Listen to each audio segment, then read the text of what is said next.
Kuya Greg. And he's performing the dragonfly dance or sayaw ng tutubi.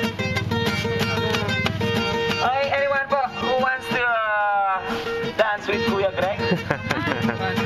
Anyone? But you need to wear bahag also. Yeah.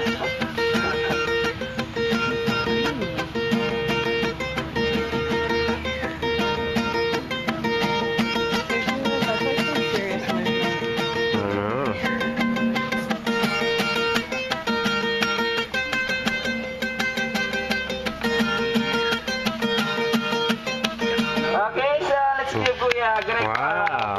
That is the dragonfly dance or sayaw ng tutubi. Their next dance po is a form of hunting dance, what they call sayaw po ng unggoy or the monkey dance. So they do believe that inside the forest po, there is no other animals that can match the agility or flexibility of a monkey when it comes to hunting and foraging. So here's Kuya Jesse po to perform the monkey dance or sayaw po ng unggoy.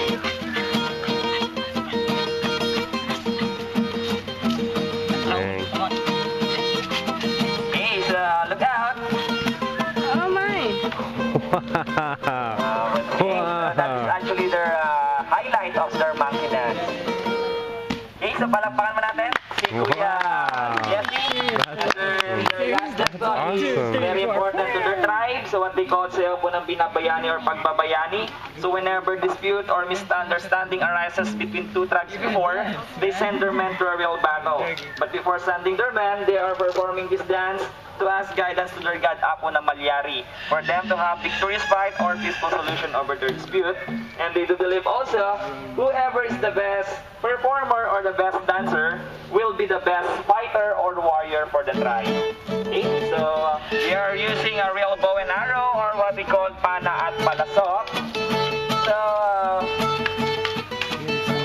watch out, sometimes they accidentally release their arrows. And then last time po, a man wearing a white t-shirt was hit by the arrow. Okay, so Oh man, you're next. just joking, sir.